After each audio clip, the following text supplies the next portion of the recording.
Greetings, ladies and gentlemen, and welcome back to RPG Weekends. I'll be your host, Matthew, tapping into his true inner self, Matali. And accompanying him on this hopefully not very long journey is Johnny. Johnny, I don't know shit about my inner self, Ortiz. The subscribers have spoken. We left Pokemon Yellow. But we said fuck it, and Persona. No. Persona won by quite a number of votes, and despite saying that votes other than the comments that I left in the channel, that did not stop a lot of you from spamming the comments anyway. Which just goes to show that that just goes to show you why we don't believe in democracy. So the next RPG for the weekends, ladies and gentlemen, is Persona 1 for the PlayStation 1. Early released in 1996, this was one of Atlus's first attempts to try to get Shin Megami Tensei localized over here. And my god, did they butcher the fuck out of the translation. I mean, holy shit, try playing this game while looking up the Persona 1 Wikidot. It's a bit challenging, to say the least. So Matt, we just to get things out of the way, part one, just get this out of the way first. A lot of people were questioning why weren't you tackling the PSP version of Persona 1? Why are you going for the original PlayStation 1 version? Besides the obvious answer that it's the one you've owned and played the most. Because frankly, the sound and music quality in this I think is really good still, compared to the PSP version, which while it does have some good pieces, ultimately I just like the regular PS1 track better, and a good soundtrack and sound quality can make or break something. I haven't the foggiest with Revelations is. I think that's another way of saying Shin Megami Tensei. Alright, so I think it's pretty obvious at this point, because even though over at Brain Scratch, the Ted, Ryan, Lewis, they bring up Persona all the damn time, I am the Persona newbie. I have no idea what's going on in this series. And talk about bringing you in on the wrong angle. I mean, let's face it, Johnny. It's like trying to teach you about Buddhism by shanking you in the face. All right, so explain to me the first thing I want to know first, because obviously we're going to get into. I'm going to tell you right now one thing here off the bat. It involves Jungian psychology, which I know next to nothing about. I can only tell you only the fundamentals. All right, well, that wasn't good. I was going to ask that. I was going to ask, why is Mark black? No. We can get into localization changes later on, but Shin Megami Tensei, Persona, what's the difference? The Persona series focuses more on human interactions than the Shin Megami Tensei series as a whole. But other than that, it really starts to deviate more from the norm when we get to Persona 3 and 4. Here, it's pretty much your ragtag group of misfits or school kids, and in Persona 2, Eternal Punishment, adults. And then you try to go through the whole world to see what the hell's going on, basically. You go through the whole world, and you try to uncover a weird-ass mystery or two. Alright, so since I am the newbie here for this RPG series, explain to us, Matt, what's going on in this scene. Right now, we are trying to conduct a seance. And we're not coming... Satanic ritual, you say? Close, but no. We're trying to summon Philemon. By the way, it's implied that you guys did this before and you had some degree of results, so it pays to bet on Brad, or Hidehiko Usugi. Why Brad? Brad? Well, you gotta say... Why Brad? Because, frankly, you've already had something that occurred before.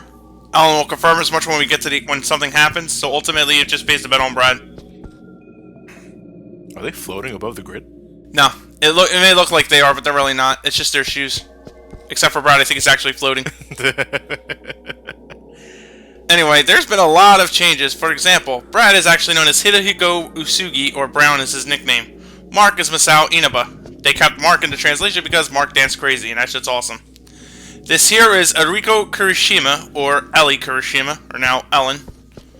The three in the center are Yukino Mayuzumi, or Yuki, Kei Naojo, or Nate Naoju now, or Nate Trinity in this version, because god damn, that's American as fuck. I want to say though, because I actually do have Persona 1 on the PSP. I got it on a whim because I knew one day we were going to begin tackling Persona games for this channel and eventually on Brain Scratch, and I didn't want to be the complete dumb person in the playthrough, because I wanted to at least something. I wanted to be familiar with what was at least going on. But I want to ask though, why was Mark's race completely changed in localization? I couldn't begin to fucking tell you that. I think it was because it just wanted to appeal to the localization crowd.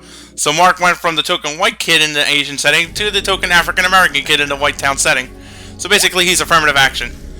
Meanwhile, girl in white. By the way, because of they also managed to translate the faces too. Like, for example, Nate there, he has a lot more Asian-esque features, as well as a lot of the other cast.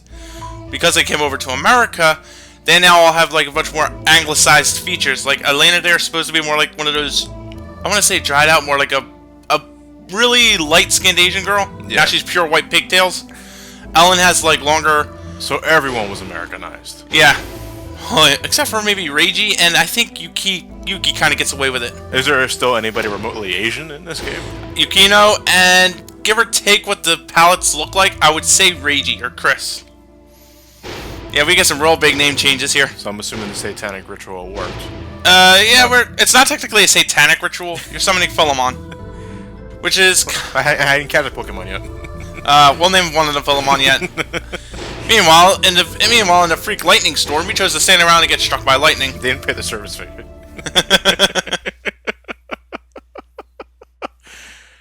Alright, so the ritual did work. To an extent. Now we're going to heaven? Hell, hey, butterfly. Yeah, Persona's one of those kind of games. Wait till we get to Eternal Punishment or Innocent Sin for that matter. Oh, Lord. Alright, so, can we... How many times have you been hit by lightning in your life? None. Hopefully it stays that way. I mean, I can't imagine you getting hit by lightning and seeing a math equation blown up in my face. Or DNA. I think I had the similar vision when I was constipated. But I imagine this is what's going through your head. You take a huge shit right through a tiny door. Oh yeah. All right, so all of you that are watching this. This is the collective unconscious, by the way. Hold on a second. This guy needs to say something. Welcome. My name is Philemon. I live between the world of consciousness and unconsciousness. So tell me, who are you? Who are you indeed, Matt?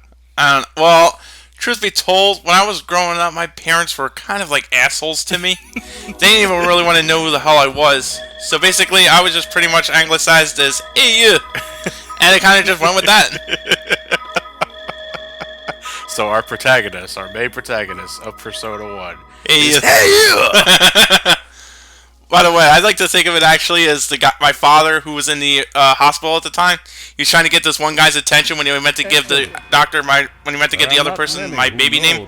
So I ended up being hey, you. They have come to this point. It seems you have passed the first test. By the way, have you noticed you carry more than one you in yourself? Perhaps the merciful you, the graceful angel you, or the cruel, demonic you. We live behind many masks, and you may at this very moment be living behind many masks. But you claimed your name, proving you know who you really are. I admire your strong will, and bestow my power unto you. Persona, the power to call on others within you. Sometimes merciful, sometimes cruel. These selves are embedded deep within your soul. This power will help you through your quest into the future. Go back now into your world. The world that's locked between time and space. Fucking time-space lock. Anyway, what he basically did was say what Persona essentially is. A facet of yourself in ordinary life. In other words, how I act around you is different from how I act around my other best friends or my family for that matter. It's basically what aspect of you is what you're going to be. Are you the savior? Are you the destroyer? Relax, it doesn't affect anything with Shadow the Hedgehog. Thank fuck. Are you a renegade, Matt? Yeah? Are you a renegade? No. Is your birthright aliens? It could be in this game. By the way, I'm supposed to have a pierced ear and a black hairdo. I am now red and I look like fucking Whitey McTrash. Hey you okay? Are you okay? Buster Wolf! I don't think that's what he needed, Doctor. Hey you, don't ever do that to me. You know, I have to admit, sometimes it kind of just knocks out a whole lot of the guesswork. Hey you! Yeah. I got a concussion. And Mark chooses to be a complete cock. Ellen and Elena tells her everything that happened, and now we gotta go to the hospital. Mark had detention because apparently he snuck a battle axe into school. Really? Well, not a battle axe, a dual axe, more like it. You get a battle axe later on. And you only got detention for that. You only got this ain't detention. America at all. Yeah, it is. His ass would have got expelled. Well, technically, this is supposed to be Japan. This is actually the Mikage-cho district of Japan. However, it's now called Lunarvale. Holy fucking shit, that's Why do I get Sailor Moon vibes for that? You can Sailor Moon, I get Nickelodeon. Anyway, now to do what you have to do in every video game. Talk to a tree and do what it tells you. We didn't get to Ocarina time yet, man. Oh no, we do it. This is before Ocarina time. Just 2 years prior. He's Yeah. in 96, right? Oh yeah. So this is like an early PS1 game, and it has all the restrictions and faults of an early PS1 game. But you know, you do what you got. All right, so now if you guys are watching this, I'm assuming you guys are already affiliated with RPGs in a sense. So Matt, can you give us a time frame? Total game hours. How long can we expect this Let's Play to be? No clue. No idea. All right. So Well, let me put it to you like this. I know the dungeon format. It just depends upon how long it takes me to go from A to B. but I assume, and you know, it's because you were playing this game for a reason. That, well, I mean, have you owned this game since '96? Yes, I have. How many times have you played it? Countless. Countless. Well, see, that's exactly why you're playing the game. Right. And even though I doubt you go back and play this game very often, because you'll go back and play the other Personas before playing this one. I can play this one once in a blue. But It's one of those kind you're of... still relatively competent. Yeah. Yeah. In other words, with this game, it's kind of like... I may not go back and play it as often as I would the earlier ones, but I still think it's... I still enjoy it myself, but it's hard to recommend. Now, I know... get to you in a second, Matt. I know some of you guys are wondering why the weekend RPG formula. Wouldn't you rather have something like Persona to be a weekday or LP? And well, why'd you do that? I fucked up. Damn it! My name is AU. Well, you see, this is the reason why we're making RPGs in general weekends to begin with, because we may upload them on weekends only, but the parts are massive. Right. You know, 25 plus minutes a piece. Something's always going to be happening with RPGs, unless Grinding. Well, unless we have to do grinding for a side quest. But even then, we edit out shit like that. We'll explain what happens. We'll cut to the point where after the grinding's done, and we move on. And that was Chris. He moved to town 6 months ago, right around the time the Spec Corporation came into town. So basically, he's the token loner asshole kind of guy. We're going to be going after him in this playthrough. I usually take Ellen for my 5th member, but we're going to go for Chris for the sake of this Let's Play. How many more tokens are we going to run into? We've hit pretty much all tokens we're going to run into. Yeah, I'm impressed. If You did. 10 minutes up. 10 minutes in, we got down all their characterization. Now, this version of the game misses out on the Snow Queen quest, which wasn't properly translated into this game due to either budget constraints, time constraints, or whatever kind of reasoning they have for this. So it was cut content. Yeah, it got put back in on the PSP version. Maybe I'll go back and do it one day in the future. I personally didn't have too much fun with the Snow Queen quest when on my run through. By that you mean you have to crash over to my house to use my PSP capturing software to record it. One day in the future. Maybe. Anyway, this kid here talks about gangsters. It's easy to miss a step back here, but I'm gonna get this part out of you right now. All this first part is us doing the groundwork to get Chris into the party. And I'm going the wrong way. I'm going the wrong way. Oh wait, no, I'm not. I forgot. I'm talking to TJ. You just recorded this a week ago. I have a little impatient sometimes when I don't get the idea. Ladies and gentlemen, just a quick forewarning right now. Even though Matt, You know what? at this point of this recording, we have about 4 or 5 hours of Persona footage recorded. Once you edit that out, it's gonna be like 25 minutes. Oh, you're right. You're probably right. We will try our best. I think it'll be a little easier on me since I'm not the one playing it this time. Matt's doing strictly all the recording duties. But we'll try not to have a really sporadic schedule like Final Fantasy IV unfortunately suffered from. Because we remind you, that LP started in November. And it just ended in March. If only because of the fucking inconsistent scheduling, and quite frankly, we fucked up. Yeah. Anyway, Mark here is acted like a total asshole because, you know, because Mary liked to read big books. We are now, that's just a little extra flavor text we could do for the sake of this game. War and Peace, that's a shitter novel. Tell me, who the hell reads War and Peace on the shitter novel? On the shitter. I'd probably use that for toilet paper. Anyway, we're done here. The yellow thing on the upper right corner tells you the exit or entrance to a dungeon. It's just weird because this game has like a whole different perspective. Like when you're in a dungeon, it's a first-person perspective. When you're in rooms, it goes to a grid perspective, kind of like Super Mario RPG. Yeah, and that's kind of what I don't really mind too much about these kind of things, though. When it comes to, like, if you're ever in, like, a grid room, either a cutscene's going on, or it's a treasure room. If you ever get a chance, look for this kind of theme of Persona 2, Eternal Punishment. Yeah. They remix it, and it's just snazzy as hell. This here is Yamaoka, or as it's redone, Alfred. Alfred. Oh yeah. Feels most likely an intentional Batman reference. The kid's $20 million. He's fucking loaded. He doesn't know his and parents. he's a rich kid. And he doesn't know his parents. All he needs is actually murdered parents, and he's Batman. His name's Nate. Sir Nate. Sir Nate. Sorry. And Alfred chooses to get the limo. Nate's getting pissed off. And he just all were injured, and Yuki loses her shit. Alright, so fill me in. Even though that you stated earlier that you're not going to be getting much done in part 1, why do you have to do all this to get, was it Chris? Yeah. Into your party? Because it's a whole bunch of moon logic bullshit, like stuff you never would have thought of doing, and you can only do it now. What is this grayish abomination that I'm looking at right now? The world map. I'm not kidding, this is about as far as we go. Do not pass go, man. They'll take $200 away from you. That's what happens if we pass the factory. Oh. This is just flavor text shit. I have no reason to even be here.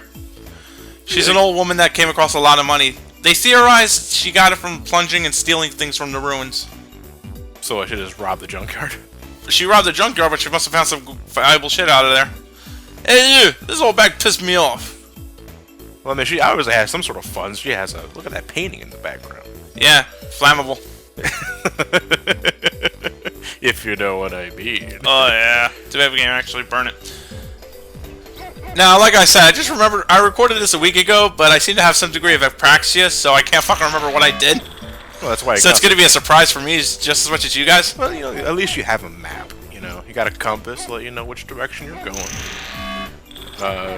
So, all right. So, another question: the world map, is that this is as far as you go in terms of world traveling? Absolutely. So everything's confined to this. Everything's city confined area. to one square. Okay. Anyway, now we got to go to Joy Street because here's where we actually meet quite a few recommendations. I hear this is actually a casino. You know what? It's actually just the prequel to iRobot. No, believe it or not, actually, for the longest time, honestly, it wasn't until the PSP version I realized that just plain said here. I always thought it was I here. I was like, oh, that's the handle. That lady has a 5 o'clock shadow. It's a cross-dresser. It's a cross-dresser. Okay. Anyway, this here shows off the coins and dollar transaction. For $1, you get 1 coin. I absolutely suck at gambling, and to be honest, there's nothing you can't get from the casinos you can't get by returning Persona or finding them in dungeons. So we'll be getting to those mechanics later, I'd imagine. But why I can get to your. What are you doing now? I'm talking to these guys here who claim some guy's snooping around the studio. A scar on his face. That sounds like Chris. I'm just shooting the breeze here with Yuki and them. Alright, so you're obviously just. Are you just shooting the shit for the sake of shooting the shit, or shooting the shit for the sake of shooting the shit? By the way, I get a kick out of Nate because sometimes when you come in here, at certain points of the game, some of your characters will just like bemoan you for it. Like, dude, now you gotta fucking gamble. Anyway, in this version of the game, you get $1 for 1 coin. 1 coin for $1. All right, so and now we're back at Sun Mall. We're back in Sun Mall because I edited out a massive U-turn. Yeah. Matt's the one recording. I'm the one handling editing duties until Matt learns how to edit. And he spent 2 minutes walking around the world map doing absolutely fucking nothing. And then he made a U-turn back to Joy Street. So we're back in Joy Street once more. Now, I can't remember the PSP dead off the top of my head, but either that's in the original version, that's Mark's mother, or it's actually her friend. And she is plum fucking red. Damn right. No, seriously, she's as red as fuck. She looks like a fucking beet. Maybe she's part beet. Her father was African American. Her mother was a plum. With a big red stick of gum. Big red plus beet. So everyone has emoticons in this game. Yeah. Butt drops. Like I said, Atlas is usually a low budget kind of company when it comes to it, but whatever they invest in, it usually comes out really good. who was Atlas in '96? What did Atlas? That's have? a very good question. I mean, did they make their American debut with Persona or Shin Megami Tensei? You ever hear of a game called Last Bible for the NES? No. One of their first goes at it here. Like I said, it was a very hard time to get Shin Megami Tensei localized here. So they started off as the Revelation series. And then from then, it eventually grew on. However, in Japan, they were rather big. They were really big in Japan, actually. They already got games like Shin Megami Tensei, Shin Megami Tensei 2, and one important game I like to talk about, Shin Megami Tensei If, which is basically what the Persona series is based off of. And I don't know the full plot to Shin Megami Tensei If, but this takes off in an alternate universe from If. So I'd imagine because of the success of F, Persona was born. Yeah, something like that. One thing I love about the Persona series the most out of the franchise is the human-to-human interaction. It just doesn't feel the same when I'm talking to demons. Say what? You generally talk to demons in the Shin Megami Tensei games. Yeah. You do that in this game too as well, but I'll show you what I mean whenever we get to Nocturne on the day I decide to hate myself. So what's going on here? We found one of Mark's homeboys. Is that our homeboy? No. It's not our homeboy. It's not our homeboy. It's not even our home. Huh? It's not even our home. No shit, it's Mark's trash heap. This is Reiji's theme. Or Chris's theme. Each character has a degree of a leitmotif. Elena's, Brad's... Elena's and Brad's were cut out. Why? I don't know, like, they did a lot of reorganizing with the soundtrack between this version and the PSP version, and I generally find the PS1 version more superior. Were they restored in the PSP version? They came in. It depends really. Like some of them got updates and updates. Some got completely remixed. Some were outright scrapped. Matt Tree. Yeah, I know. A giant tree in a fucking mall. Did you ever see that one episode of Courage the Cowardly Dog and it looks like that magical tree that gives you everything you want? It's pretty much that. Maybe, maybe not. I don't know. By the way, we're carving our adventurers onto a tree trunk. Imagine what the tree's feeling. Ah! Ah! Ah! Ah! Hey, you and Mark forever. That's not what I insisted you carve in my trunk. Fuck you. Anyway, after we're done with there, we gotta come back here to go to Joy Street. And particularly into the Yin Yang. The Yin Yang. Yeah, that's actually what it's called in the Japanese version too, so. Well, I'd imagine they wouldn't do many graphic edits except for the race changes. We'll see that in the black market. His name is Chris. Oh, thank you, Chris's mother.